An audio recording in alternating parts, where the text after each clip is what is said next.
Hello, boys and girls. Welcome back to Extra Time on the Off the Woodwork podcast YouTube channel. I'm joined by Stephen, Anthony, Poe, Tink, and Bell. And today, what are we doing? Stephen, you tell us. Today, we are doing our signings of the year. So this includes January and the summer window. So we're just going to talk about first just who we think are the best signings, and then we will decide on a collective signings of the year team of 11 players. And let's get started, shall we? This might be very biased from my point of view, but we'll see how it goes. Right, who wants to kick us off then?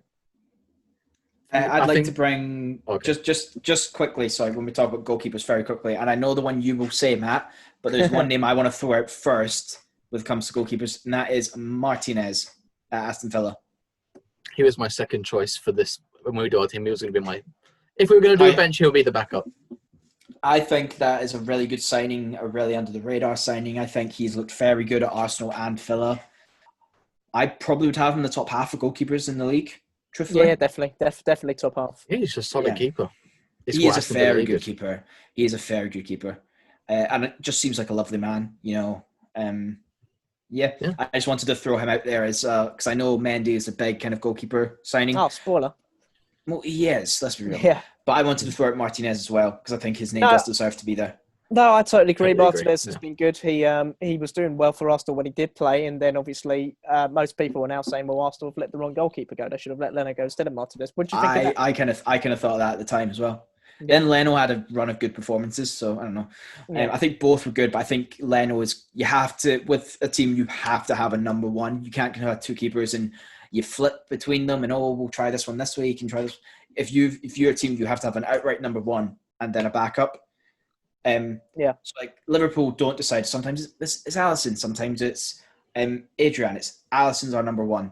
Same with Man City and Ederson. Same with Man United and De Gea. They made the decision De Gea's our number one. Henderson's our backup, and they've stuck to it. So I think Arsenal had to make the decision.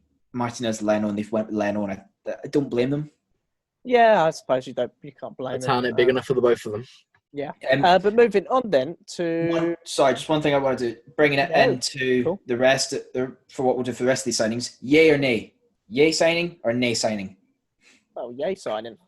I think all of these are, that's the whole point of this, isn't it? These are the best signings. Because we're gonna mention some signings that are duds. At least I've got a few I'm going to mention that are duds. Okay. Not spend a lot of time on them, but I've got a few I want to mention that I don't think were either worth the money or... Okay, we'll go yay for now. Or we can save that for a separate... We can do that. We can do a second follow-up video of the worst signings of the year. Fine, Stephen, fine. Let me just cross out a bunch of names. Sorry, fan. On that note, let's say then, I'm assuming me and Stephen have the same goalkeeper in mind who are our picks for best goalkeeper signing. Stephen? Yeah, Edouard Mendy. Edouard Mendy. Again, I don't think he's not... The thing with Mendy, the reason why he's not one is not because he's like an amazing goalkeeper. He is a decent goalkeeper, but it's just for the fact that Chelsea needed him and they got him. That's amazing. So far... Sorry, no, I was just going to say, so far, after the same amount of games Czech played in his career compared to Mendy in his start at Chelsea, they've got the exact same record, which is a very good record. I can't remember the statistics, for example. But yeah, he's just been very solid. I think the most impressive thing is we've seen it with other teams when they really need a player in a certain position. They pay over the price. So Liverpool, Van Dijk, Chelsea with Kepa. Harry Maguire, Kepa with Chelsea, Alisson with Liverpool, Maguire and United, Bruno Fernandes in United. Not over the price, but you get my point. Mendy was how much again, Matt? 27, I want to say. When everyone knows you desperately need a goalkeeper, 27 million in today's market is a very good signing. It's a very good deal. He was scouted by Petr Cech personally from Rennes, which is also the team Cech came from originally. The main thing I've noticed is just the difference between himself and Kepa. One of them differences is that Kepa was always glued to his line. Mendy actually comes and plays off his line. Second is that he actually saves stuff and not as many goals go in compared to Kepa. When Kepa did come out and try and claim it, he would either miss it or just completely mess it up somehow. I don't know if it was a confidence thing, but yeah, it wasn't going well for Kepa, and it just makes you think we got Mendy for 25. Kepa's clearly a talented player, but he just lost. Kepa we got for 75 million. Yeah, God knows how much we're going to get. We're probably going to loan him out. That's probably how we're going to make our money back on him. I'd be amazed if you get more than 50 million for him. That's maybe generous. Yeah, that's being very generous. I mean, it's bad when Petr Cech's come out of retirement to be the third choice. Just in case, yeah, that's pretty mad. Anthony, take us on to your next pick then. I've got two left back I want to mention. And that is, I'm going to butcher his name, but it's Nari who went to Wolves. That's it. I think he's a very good young player. I think he was a very good pick by Wolves. I think he's looked very good. I'm not going off this is the only one I'm going to mention for this team. I'm mentioning signings I think were good signings and have done well. So I think he deserves a mention. But obviously the big left-back signing is Ben Chilwell. I completely forgot about Ben Chilwell. I'm not gonna lie. I didn't. Ben Chilwell's been good at Chelsea. We knew he would be, though. Of all of Chelsea signings, he was probably the safest and most predictable in a way. Because he already played at a high level in the Premier League. We kind of knew what to expect. But I want to ask another left back. Go on. I put Reguilon down as well. I think he's been very good for Spurs. We all know how good he was. Then Real Madrid, but shouldn't have let him go. I think he's a better left back than Marcelo is right now. But Marcelo's not starting for him anymore, isn't he? He's Mendy who does. I don't actually know. I don't watch Real Madrid that often. I think he's a better left back than Furlong Mendy as well. So fair enough. The other left back I wanted to mention, because I genuinely forgot he'd moved to the Premier League until I watched the highlights, is Alex Telles. I completely forgot he moved. I haven't really seen much of him, to be honest. So I don't really. But that's the point. I can't comment on him, but he's one that I've always pegged to be a decent player. But I don't know. Obviously, Man United have only just started playing him. Yeah. Wait. So are we? So before we move into back four, for me, if it's left back, then it's Ben Chilwell. I've been surprised actually. He's done much better than I actually thought he was going to do so far. We all thought it was going to be good, but nobody thought it would be this good. Yeah, and he's just been nominated for Player of the Month in the Premier League, which is completely fair. It was interesting because before we signed Chilwell, I was in two minds whether he'd be good enough because people were saying, I didn't watch Leicester a lot last season, but I was saying his performances weren't over the moon great. I thought Chilwell looking at was Alex good. Telles and other players. Yeah, I thought Chilwell was good. It was more the fee. Yeah, the fee. Was Chilwell worth the fee? But that's it. It's the English player money. Plus, they knew you needed him, so yeah, there's a few different things there. Bit more worth it than Maguire, that's for sure. Yeah. So yeah, it's Chilwell for me because he has been one of Chelsea's. I think it's Chilwell for me. They've all been good signings so far, but yeah. And if we were choosing a backup, I personally would have chosen Reguilon. Yeah, Reguilon. Yeah, no, that's a fair side. That's a fair one as well. Yeah, Reguilon. Can I mention right back first? I think do the full backs and then centre backs. Yeah, sure thing. I can only really think of one personally, and that was Matty Cash. But if you guys have any other players, since we're doing 2020, Lamptey to Brighton. Oh yeah. Yes, in January, didn't he? Yeah. Oh yeah. I'm going in Lamptey. That case, I am also going for Lamptey. Yeah, definitely Lamptey then. Here at the Off the Woodwork podcast, we're all very big fans of Lamptey. I don't know if you've noticed, but yeah, Lamptey has. We watched him. We watched him in person. We did personally scout him. We watched him in person. Remember, we're the ones who made Lamptey what he is today. In the Premier League 2, whatever it's called, we watched him. Premier League 2, yeah. Lovely, cold, horrible night in Aldershot. We watched Lamptey and Billy Gilmore play for Chelsea under 23. Yeah, no. So yeah, Lamptey, he's got a big future ahead of him. I reckon Bayern will go in for him. Oh, maybe. I'd say more probably Dortmund. Maybe. I don't think either. I think he'll go. I think if any big team's going to come into him, it'll be an Italian one. Really? Juventus might need him. Juventus have got Quadrado playing right back right now. I think if Bayern had to strengthen any position in their squad at the moment, it's probably right back. So I don't know. Centre back. Yeah, centre back maybe. But yeah, no, right back for us is outstanding. Tariq Lamptey. Centre backs. I'm going to throw two names out there if I can. Unfortunately, one of them is Chelsea, sadly. But the class that Thiago Silva's brought to the team since he's joined, and the sort of stable. And the fact that it was a free transfer as well. And the fact he was free transfer means that Thiago Silva's in there for me.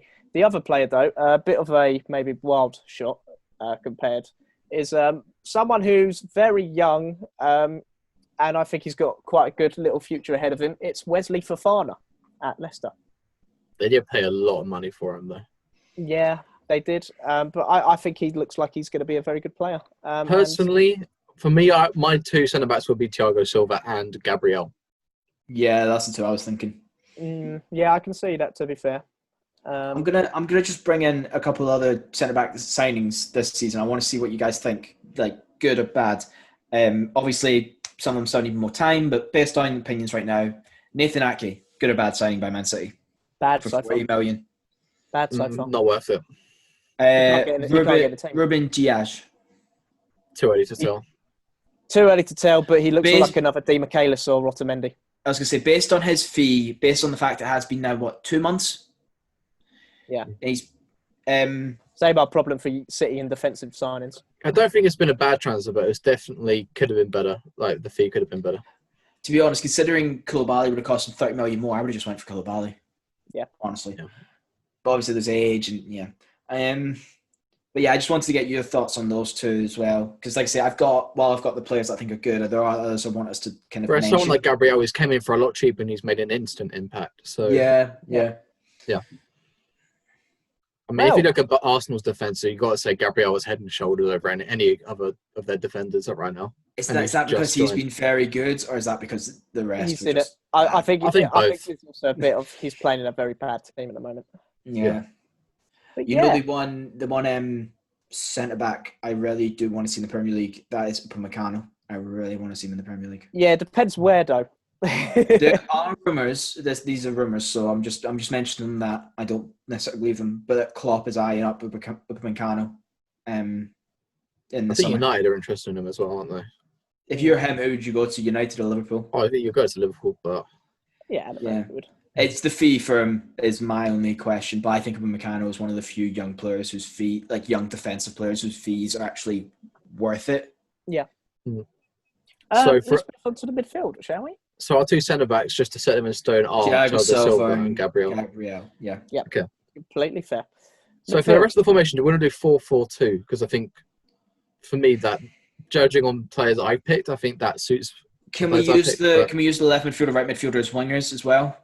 Yeah, it's fine. Yeah. Yeah. Or Okay, 4-2-2-2. Yeah, something like that. Where are we starting then, Anthony? So when we say central midfielders, let's do central midfielders. Are we talking about any player that plays more in the centre midfield? It could be a centre attacking mid, a centre defensive mid, centre mid. Just anyone who plays in any central midfield role. Let's keep it nice and easy. Most obvious one, for me at least, is Bruno Fernandes, Manchester United. Yep. Yeah. 47 million. He's come and made a immediate impact. He's one of their star players. He's done a lot for that team. Despite their inconsistencies, I really can't see much reason why. I can't see any reason why he shouldn't be. I have two kind of wild card transfers, both in the Spanish league, and they're both free transfers. I've gone for Dani Parejo and David Silva because they were both free transfers who have really helped the teams they've gone to. Okay, I was going to say, are they playing well at their teams? Sociedad at the top of the league right now. Top of the league, yeah. Yeah. And getting a player of the Parejo's class on a free is absolutely ridiculous. So yeah, which was if he'd played more for Liverpool so far, I'd throw Thiago in, but because he's only played twice. Yeah, he's only played twice, but from those performances and from what we know of him, you know what I mean. Like if he'd played every game, signings of the season, then I think he could be in a shout. But of the year, no. But yeah, you get what I mean, though. Yeah. Matt, do you want to try and make a appeal for Kai Havertz, or do you think he's? No, I'm steering clear of Chelsea and the midfield signings so far. I think it's one more. There's two more I want to mention briefly in central midfield. Really, yeah. Even though one isn't playing there for his team, but he is a centre attacking mid, and that's James Rodriguez. He's one of the ones I was thinking of. Yeah, and Alan. Alan was also another one who I was thinking of. But I'm going to say for myself, I think we've got quite a few attacking midfielders. I think it's definitely Bruno Fernandes or one other. It's Bruno Fernandes.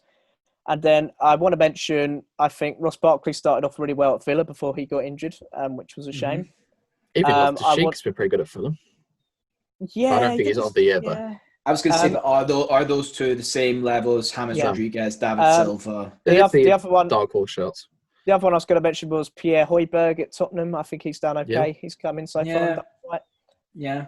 But I would also say, even though I'm not an expert on the Spanish league, it seems David Silva's had quite a good impact on Real Sociedad this season. And it just shows the class that he brings to the team. So I'm happy to go with Fernandes and Silva in an incredibly attacking midfield. Yeah, I can't really see many reasons against it. It sucks James Rodriguez is not in it, but if we want to include him, we can always include him in one of the two kind of, because he's playing on the wing. Like if we really want to, I'm not saying, I'm just saying, I feel he is being hard done to there, especially for being a free. I think this is the most competition out of anywhere in this team. If Everton, definitely. If Everton's form had been great over the last 5 games, maybe I would have a different. Yeah, but Everton's form has kind of lowered his stock a little bit, in my opinion. Yeah, that is true. Shall we move on to the white players then? Let's go left wing. Who's it going to be, Anthony? Left wing. Oh, I know who it's going to be. I think Anthony would be very happy with this. Personally, for me, it's got to be Diogo Jota. Yeah. I couldn't tell where I'd play him on the left or the right. Yeah, because he's kind of playing everywhere for Liverpool. He's playing anywhere in that front 4 positions, but Diogo Jota has to be in there. We paid $5 million for him this season. So $45 million deal, but we paid $5 million this season. And he's got something like, 9 goals so far?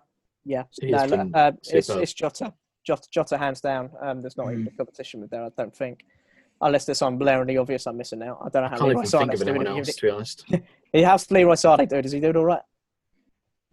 I don't know. I think Kingsley Coman's actually been playing more than him. Yeah, so there you go. Yeah, I mean, it's Diogo Jota. It is. Yeah. Right side of the midfield. For me, the right side, it's Hakim Ziyech. Oh, it's so hard though, isn't it? That's a shout. Who would you say, Matt? It's a shout. I'm trying to think who else there is, but the problem is Ziyech hasn't played all the season. When he has played, it has been superb. Yeah. I'm trying to think of any others. And they didn't play them. I think they paid that 20 to 25 million for him. Yeah, no, it's only about 25 I can't think of any other right wingers that have been signed recently. Steven Bergwijn? Bergwijn, it doesn't. He's been okay. Okay. Well, that's the only one that could come to mind besides. Does Castagna at Leicester, does he play right? He's a left back, isn't he? Oh, no. He is. Sorry, no. And he's been injured. I could forget about him too, actually. But yeah, there's no one else that really comes to mind on the right wing at the moment. So I'd suppose I might have a petition for you because there's 3 strikers I want to mention for the next bit, and I say we switch it, go 4-3-3, and throw instead of having CH, we throw maybe the 3rd striker in. It's up to you because to me there's one Stonewall definite in the team striker. And then there's a couple others who we can argue for second. And if it's the case where we think there's 2 that should be put in, we can maybe... You know what I mean? If we have Sajic in for now, but if we want to play with a 3rd striker, we take Sajic out. What do you think? You could probably put Timo Werner on the wing anyway, so yeah, let's do it. That's what I was going to say. I was thinking maybe Werner. But there's one other... to be honest. There's one striker that plays in England I want to mention, and there's one other striker I want to mention. I think the obvious one for this has got to be Erling Haaland. He's got to be in there. Went in January for, was it 19 million or something? It was a very 20 million. low... Yeah. 20 million euros, so it might be 19 million. Ridiculous. Now he's worth, 200 million? Well, he's got a release clause of 69 million. Nice. So. He's getting snapped up by someone. Chelsea, come on, man. Go in for it. Man City when Aguero leaves. Oh, because his dad played for City. But also... Well, he's a Leeds supporter. He might be going to Leeds. Leeds can't afford that release clause. He's also been a big Michu fan, so he might go Swansea. Haaland's the obvious shout. I mean, there's no debate in that. And the other one I wanted to mention, he's not as big a name player, but for good signings and how well they've played at the new club, Ollie Watkins. Yeah, he comes to my mind as well. Well, speaking of Brentford, I want to say Ivan Toney. Ivan Toney, yeah. Doing okay, isn't he? I mean, 13 from 13. Yeah, but... Yeah, no, I agree with you. Brentford haven't had a great start to the season, have they, in general? But Tony's been scoring. Regardless of the results, Tony's been scoring. And we've lost Ollie Watkins and we've instantly replaced him with someone who's just as good, maybe even better. I think Martin Braithwaite's being overlooked here, but okay. But to be fair, he has been playing pretty well this season. Yeah, What about the likes of has Luis Suarez done it? Atletico Madrid. He's been solid. he's been, And actually, another player you two probably wouldn't even think about this player, but I'm going to say Max Kruse at Union Berlin. He has been really, really good for them. I think, basically, he's the reason why Union are solid mid-table. Well, for I a know team they that should be in the relegation. I know they zone. drew 3-3 with Frankfurt the other day, and it screwed up my Aki. But yeah. But Max Kruse, he has been spectacular for Union. But we are all in agreement that Haaland is leading this team. Of course, Haaland's leading the team. I think out of this whole team, he's the best signing in this whole team. You know what's mental? This time last year when we were doing our course, our sports journalism course, guys, Haaland was just he wasn't nearly talked about the same way as he is now. I was like, he's doing quite well for Salzburg. Yeah, it was. Yeah. What's the name of that player again? He's doing really well, and now he's golden boy winner, one of the top 3 young players. That's what going to Dortmund does for you. Dortmund's great. To be honest, I think as long as he went to a smart team, because there was talking going to United, if he went to any other team but United at that point, he would still be doing as well. I know Dortmund is brilliant, and they've probably helped him more than a lot of other teams could. But I think if Haaland went to another team, like if he went to Leipzig or if he went to Real Madrid or... Well, Dortmund needed a striker, though. So they did. But my point is, I think Haaland is better than... I think Haaland would have been a brilliant striker, great goal scorer, wherever he ended. Another thing we didn't mention was Jude Bellingham as well. Wherever he went, apart from Man United. Has he played much at Bayern? Yeah, has he played much at Dortmund? Yeah, he's played quite a lot. Well, he's been capped for England now. That plays him. So who's our 2 backup strikers? Because then, in that case, I'd said fine having 2 strikers. Okay, so what? So you're happy to keep Ziyech right? I mean, we could move Jota to right wing and then put Werner at left wing. I could see that. Could do that, yeah. For that. Yeah. Werner, my only problem with Werner is that he should have scored more. Right wing. James Rodriguez. That's where he plays for Everton. Yeah. Yeah, I could concede that. Out of the two, Timo Werner and James Rodriguez, I think James Rodriguez has been the better signing. To me, I don't think Timo Werner's a better signing than some of the other people we've had. I think having watched him, I think he's actually played very well. But my only criticism is that he should have scored more. And they pay quite a big fee for him too. Yeah, but he does look very good, and he is going to be very good. So the team is... He doesn't miss one-on-ones very often. I'll give him that. Yeah. He's got a good finish on him. So the team is Mendy, Lamptey, Gabriel, Thiago Silva, Ben Chilwell, Bruno Fernandes, David Silva, Diego Jota, James Rodriguez, Haaland, and who is the final striker? I want Watkins. You've mentioned a few others. Tony, Matt, deciding vote. I think Tony, just for the fact that we sold Watkins for 35 million and brought in Tony for 5, and he's been just as good as Watkins. Okay, if we're going on goal scoring record, I mean Watkins has been okay at Villa, but obviously the standout at Villa at the moment is Jack Grealish. So I'm happy to concede to even Tony just to be a bit different. Yeah, I'm happy to as well. I just feel Ollie Watkins definitely deserves a mention because a lot of the time we tend to focus on... I think he'll be on the bench of this team. The big teams in Europe, we tend to focus on Bayern, Juventus, Liverpool, Man City. So I'm trying to highlight players like Martinez. Even Tony, I mean, even Tony has been playing well, sure, but just for the fact that we sold Watkins for 35 and then brought in Ivan Tony for 5, and he's basically been doing the same job.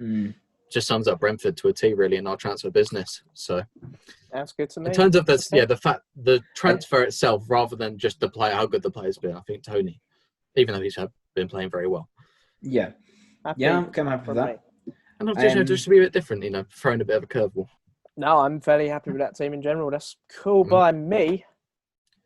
And obviously, we were talking about who is the better player. I think obviously Werner or Watkins would be the better player, but in terms of who's the better signing, I think Tony's the better signing. I agree. I agree with your reasoning. I agree with your reasoning. Should we just go through that team once again?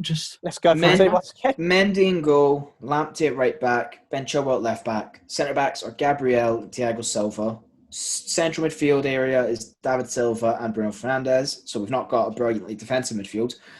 Wide players are Jota and James Rodriguez, and our strikers are Haaland and Tony.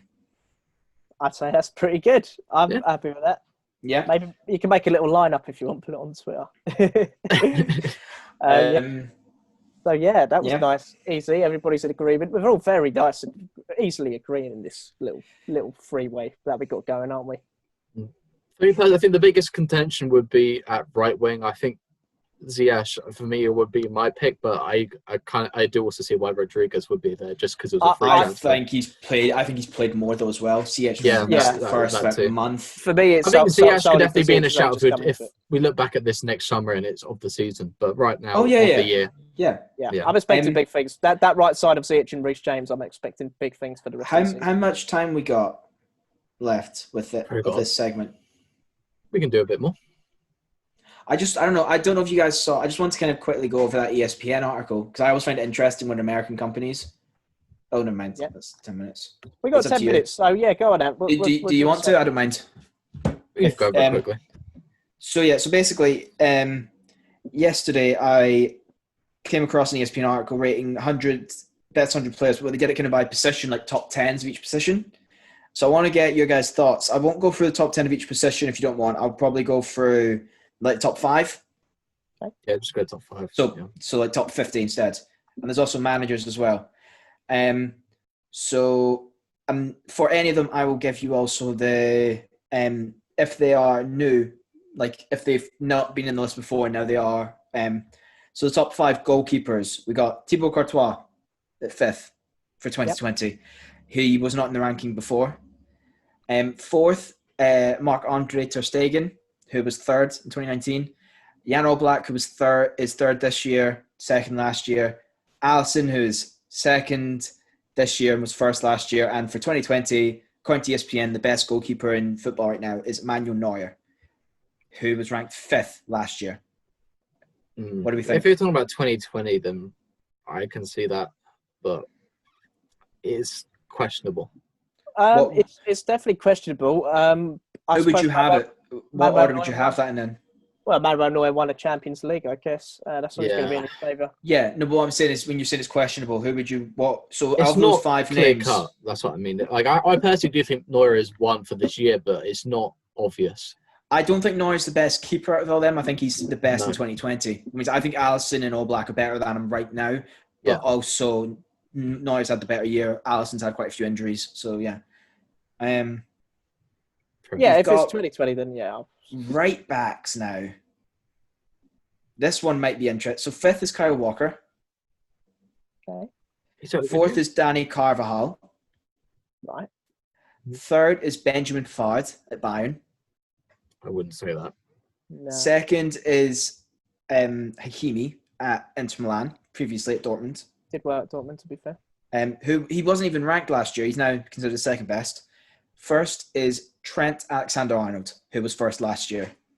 Agree or disagree with him being 1st? Oh, yeah, of course I agree. I mean, right back's a weird one. We always talk about how many good right backs there are in England at the moment, but I'd say in the world in general, outside of England, it's a bit of a lighter area, really. Yeah. Well, I'm just seeing if there's 3 English right backs. Kieran Trippier was 9th, so there's 3 English right backs in this list. Walker, Trippier, and Trent. Yeah, and next year I'll definitely put Walker above Carvajal. I mean, Carvajal's past it. He's actually only 28, Carvajal. He's much younger than I think he is. Not been that good. I'm interested to see. I'm interested to see how Reece James does next year. Maybe he could get in the top 10. Good. Yeah. Tariq Lamptey, number 1, best right back in the world. So moving on then.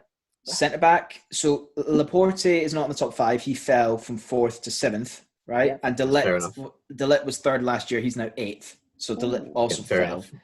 So 5th is Upamecano. I can't see many arguments against that. Interesting. 4th is Koulibaly, who was ranked 12th. Sorry, 2nd the previous year. Okay. 3rd, David Alaba. Yeah. Fair. No. I mean, he's done well at Bayern at centre back. Top 5, no. Who would you have higher than him? Sergio Ramos is 2nd, by the way, who was 5th last year. And 1st for centre backs is Virgil van Dijk. Thiago Silva's got to be in the top 5. Thiago Silva is Koulibaly not in the top 10. Thiago Silva's not in the top 10. No, Marquinhos is ahead of him at 10th. And I think that's bad. Wendy at Sofia. I'm not saying it. No, but I'm how not saying good has Thiago Silva been this year? I'm not saying because of his time at Chelsea. It's also the fact that he got to a Champions League final and won the final. French yeah, League. but if he'd been injured for like 3 months before that, you know what I mean? Like, Yeah, I'm not disagreeing with you. I'm saying that. Can you tell me he was good? I don't have any argument with Van Dijk being first or Ramos being second. I think those two deserve their places. Upamecano, top I think there was five, an argument for argument. Ramos being first, but I think there's an argument for No, I wouldn't, because both teams had brilliant defenses, but Van Dijk to me is the better centre back right now. I'd agree with Virgil back four. We've only got 5 minutes, so we've got to speed through. Yeah, speed this up. Going quickly. So top 5 for left backs. 5th, Rafael Guerreiro. Yeah. Dortmund. Yeah. 4th, Alexandro. 3rd, Jordi Alba. 2nd, Alphonso Davies. Yeah. 1st, Andy Robertson. Yeah, no, all fine by me. Yeah, to me that's top 2 pretty, especially. Yeah. I probably wouldn't pick Jordi Alba a third, but I think it's consistency for him. Central midfielders, here we go. So Fabinho and Henderson coming at 7th and 6th, by the way, but I'm just mentioning that because Liverpool. N'Golo Kante is 5th. He was ranked 1st the previous year. Oh, I didn't know he'd be that high. Okay. 4, Casemiro. Yeah. He's up a place. 3rd, Toni Kroos, who wasn't even ranked last year apparently, which is shocking. Weird. 2nd, Thiago Alcantara, who was also not ranked the previous year. He's 2nd. Yep. 1st is Joshua Kimmich. Yeah. No, I think that 3, Toni Kroos, Thiago, Kimmich. I'd even argue I'm surprised Kante's that high up, based on the last year. Centre attacker midfielder, Pogba makes the top 10, by the way, in this. He finished 8th. Jack Grealish also did. He came in 10th. But 5th, Leon Goretzka. Yep. He's not in the second midfielder, though. Yeah, I was going to say. But but they've got, anyway, 4, Alejandro Gomez from Atalanta. Good player. He's had a good year, yeah. 3rd, Bruno Fernandes. Yep. 2nd, Thomas Müller. Yep. Yeah. 1st, Kevin De Bruyne. Which I think is fair as well. No, I think there's no argument there. It's all fair, yeah. That's all fair. Right, there's a bit weird here, but winger, okay? They've got winger, forward, striker. Yep. Don't ask me why. So, Christian Pulisic was 6th. But anyway, so 5th, Angel Di Maria. 4th, Jadon Sancho. Yep. 3rd, Serge Gnabry. 2nd, Raheem Sterling. And 1st, Sadio Mane. I agree. I'd probably not have Sterling second. I think Mane first. You can't really argue against. I'd probably have Gnabry second. Who was the number 5 again? It was Angel Di Maria. Salah over Di Maria. Come on. Salah's in a different. Salah's in forward, not winger. Okay. They've got winger, forward, striker. Don't ask me. They just do. Sorry, let's do this. Forward, okay. Forward, top 5. 5th, Mohamed Salah. Okay. 5th. Yep. 4th, Neymar. 3rd, I have Cristiano. 3rd, Cristiano Ronaldo. Because of course he is. 2nd, Kylian Mbappe. 1st, Messi for forwards, and then we move on to striker. Just so you know, so if you're worried about Lewandowski and such, that's because he's in a different position area. Okay, cool. Okay, so I agree with that one, or disagree? Messi first, Mbappe second. I'd have Salah over Neymar. I'd have Salah over Neymar. Yeah, Salah over Neymar. Yeah. Yeah. Okay. And last but not least, striker. Timo Werner was 8th, by the way. But anyway, top 5. He had a good season. Lukaku in at 5th for Inter. Okay. Yeah, he's done well. Yeah. 4th, Harry Kane.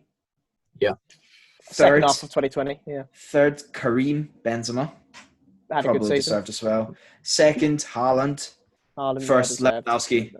Yeah, no complaints from me on that I'll one. put Kane over Benzema, but apart from that, I think that's fine. And just quickly, I'm going to run through these managers. Julian Nagelsmann for Leipzig. Yep, good. 4th, Gian Piero Gasperini at Atalanta. 3rd, Pep Guardiola. 2nd, Hansi Flick. 1st, Jurgen Klopp for 2020. Yeah, that's fair by me. That's fair completely enough, fair. So that was ESPN's list of top 100 players of 2020. Obviously, I only did half. American company, but they've got that fairly correct, I'd say. Yeah. Some weird choices, but not too many arguments. Yeah. But on that note, I'll wrap this up very quickly. That has been extra time, so I've done a couple of things there. Thanks for watching, and we'll see you next time. Bye-bye. Bye. Goodbye.